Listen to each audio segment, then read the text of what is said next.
উত্তরবঙ্গ বিশ্ববিদ্যালয়ের গবেষক এক ছাত্রী ঝুলন্ত দেহ উদ্ধারের ঘটনায় এবার দোষীদের শাস্তির দাবিতে তুফানগঞ্জ থানা মোড়ে 17 নম্বর জাতীয় সড়ক অবরোধ করে বিক্ষোভ দেখালো অখিল ভারতীয় বিদ্যার্থী পরিষদ।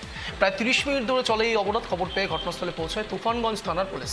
অবরোধের ফলে ব্যাপক যানজটের সৃষ্টি হয় এলাকায়। জানা যায়, শিলিগুড়ি শিব মন্দির সংলগ্ন এলাকায় একটি বাড়ির 3 তলায় ভাড়া থাকতেন বছর 30-এর ববিতা দত্ত। সে উত্তরবঙ্গ বিশ্ববিদ্যালয়ের রুরাল ডেভেলপমেন্ট ডিপার্টমেন্টের রিসার্চ স্কলার ছিলেন। ঘটনায় উত্তরবঙ্গ বিশ্ববিদ্যালয়ের শিক্ষক সিদ্ধার্থ শঙ্কর লাহার নামে মাটিগাড়া থানায় লিখিত অভিযোগ করা হয় পরিবারের তরফে। এবার সেই শিক্ষকের শাস্তির দাবিতে তুফানগঞ্জ থানা মোড়ে টায়ার জ্বালিয়ে 17 নম্বর জাতীয় সড়ক অবরোধ করে বিক্ষোভ দেখালো অখিল ভারতীয় বিদ্যার্থী পরিষদ।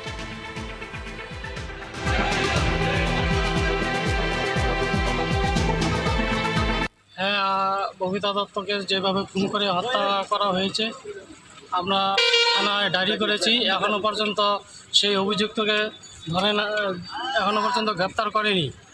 তা আমাদের পুলিশের উপর কোনো বিশ্বাস নাই। আমরা সিবিআই তদন্ত চাই।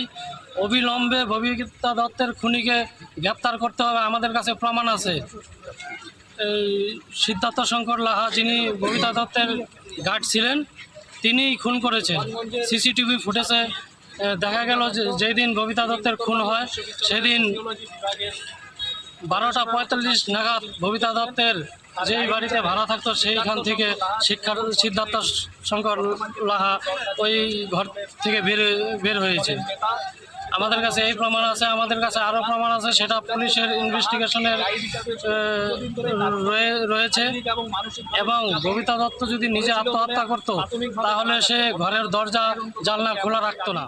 আমাদের এই তুফানগঞ্জের বাসিন্দা ববিতা দত্ত, যিনি উত্তরবঙ্গ বিশ্ববিদ্যালয়ে সোসিওলজি বিভাগের গবেষিকা ছাত্রী হিসাবে নিযুক্ত ছিলেন। সেইখানে থাকার সময় তার গাইড হিসাবে সেইখানে ছিলেন তৃণমূলের শিক্ষা সেলের নেতা সিদ্ধার্থ শঙ্কর লাহা।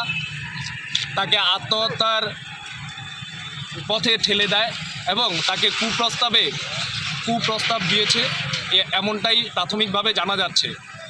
অন্তত আমরা ববিতা দত্তের মায়ের কথাতে আমরা যেটুকু জানতে পেরেছি যে তাকে কুপ্রস্তাব এবং প্রেমের প্রস্তাব দিয়ে দীর্ঘদিন তার সঙ্গে শারীরিক এবং মানসিক নির্যাতন তার উপরে চালিয়েছে।